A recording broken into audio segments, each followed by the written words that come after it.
So here are some of the lessons I have learned traveling around the world with my Nigerian passport. Now, the Nigerian passport isn't the strongest passport. As a matter of fact, for most countries of the world, if you present your Nigerian passport, you are actually scrutinized more. Now, because I do require visas to visit most countries of the world. Now, one thing I have learned, about traveling with my Nigerian passport is that sometimes visas are denied for no reason, just because you are Nigerian. Yes, there are very few countries that would give you long-term visas. Now, some of those countries would be, let's say, the US and the UK and Canada. But every other country would require you going back to them periodically to renew your visa. For example, if you're traveling around Europe and you require a Schengen visa, most of those visas, are not granted for long. Like for some countries, you'll be lucky if you get a year. Most times you have to go 6 months, 3 months. Like let's say I was traveling with friends who maybe had like a US passport or a UK passport or maybe a Canadian passport, and then we're going somewhere. Now the restriction for me is that I have to consider, on every trip, if I require a visa to actually visit that destination. And I must admit, it is nerve-wracking and it is expensive, because where the next person would maybe just hop, on a plane, buy a ticket and go, I have to consider if I do need a visa. And then if I need a visa, I have to make an attempt to apply to that embassy and pay visa fees. Now, they are not usually free. So most countries or all of them would require that you pay for your visa. Now, some countries may charge you $20, like maybe I applied to Jamaica, the visa fee was $20, but other countries will charge you as much as $800, maybe if you want a long-term visa, or just more than the average person would want to spend on a visa. So it is expensive. Your visa can be denied for any reason, meaning you can do everything right and it will still not be enough for you to get a visa. You do everything right, and the only reason why you didn't get a visa is just because you're Nigerian. Now, these countries do make a lot of money from Nigerians, yes, because of how difficult it is for first-time travelers to get a visa. I have discovered that travel history is very important.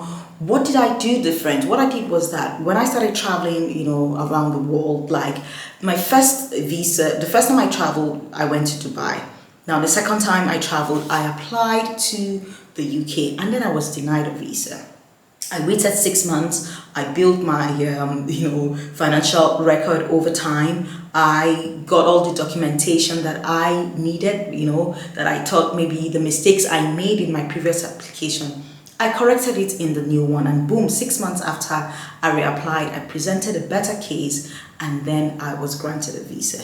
Now, what I did between then was that I didn't just, when I came back from Dubai, I went to South Africa. I explored other destinations that had less, strict procedures, and then, before going to the countries that I thought maybe would scrutinize me more. And so I have found that travel history is important. Now, if you are finding it difficult to get a visa to the developed countries, here we're talking about the US, the UK, Canada, or any of the Schengen member states. Now, you should build your travel record to other countries. I'm going to give you a list of those countries that have more relaxed visa, policies. You can take a trip to the UAE, you can take a trip to Kenya. People, you can obtain an e-visa to Kenya, visa-free destinations as well. You can go to Mauritius, Seychelles is open to Nigerians. You can go.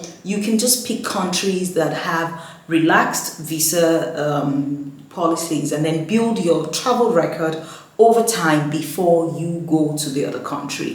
Travel 2 or 3 times, before you make that visa application to the country of your choice. That is if vacation is what you want and then you have the time to do that. But of course, if it's something important, then all you just need to prove is that, whatever you're going to is important, and you do have genuine intentions and would return back home after your trip. So another lesson that I learned traveling with my Nigerian passport is that you would be scrutinized more. Yes. Most times, even at border control, you have to do extra to prove, that you are there for genuine, reasons. Because I have done this over and over again, and I know what border control would expect of me. I always have my responses and my plans and my itinerary up front. So the moment you're asking me questions, I have the answers. I'm like a scripted robot of what I prepared myself. So I do have the answers for you. You want my accommodation? I have it there. You want to check if I have money? I have money to show you. You want to check who I'm going to be staying with? I have the details. You want to check where I'm going to be staying? I have the details. You want to check if I have a return flight?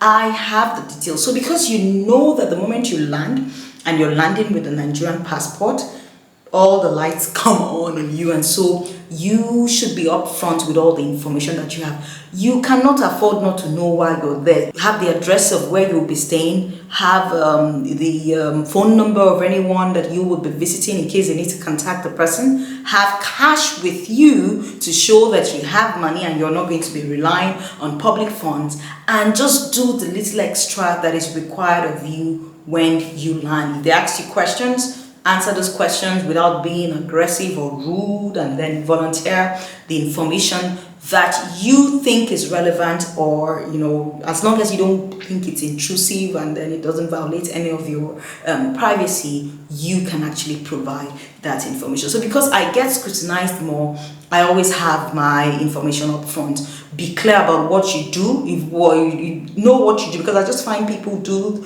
they're not able to describe whatever they do in simple terms. They would ask you, okay, what do you do? If you just, there's a word, there's particular, you are entrepreneur, just look for something that captures what you do. Don't start explaining, oh, I do this, I do that. No. Just pick a word that, explains what you do. If they ask you specific questions or you could require more information, you would be able to provide that, because they would ask you, when you say, for example, you land at a destination, they say, okay, why are you here today? Why are you visiting us here today? And you're like, okay, maybe I'm here on holiday or vacation. They're going to be asking you, what do you do? So because they want to know, okay, what does this person do to, deserve a holiday or to be able to afford a holiday? So put it out there. I'm a lawyer, okay, what area of practice? You just give them the information that they need. So how long will you be staying? Know how long you're going to be staying. I'm going to be staying here for 10 days. It is good to even number the days, because it means that you actually know what you're doing. I'll be here for 13 days. I'll be here for 19 days. I'll be here for 7 days. They would know that, yes, you realize that they won't waste time with you once you're giving them the right answers like that. So you would be scrutinized more. So have all the information that you need, and then present that information without being rude, be pleasant, even when they're not nice, they're not your friends. Present that information. You're not going to waste time. You're not going to spend too much time there.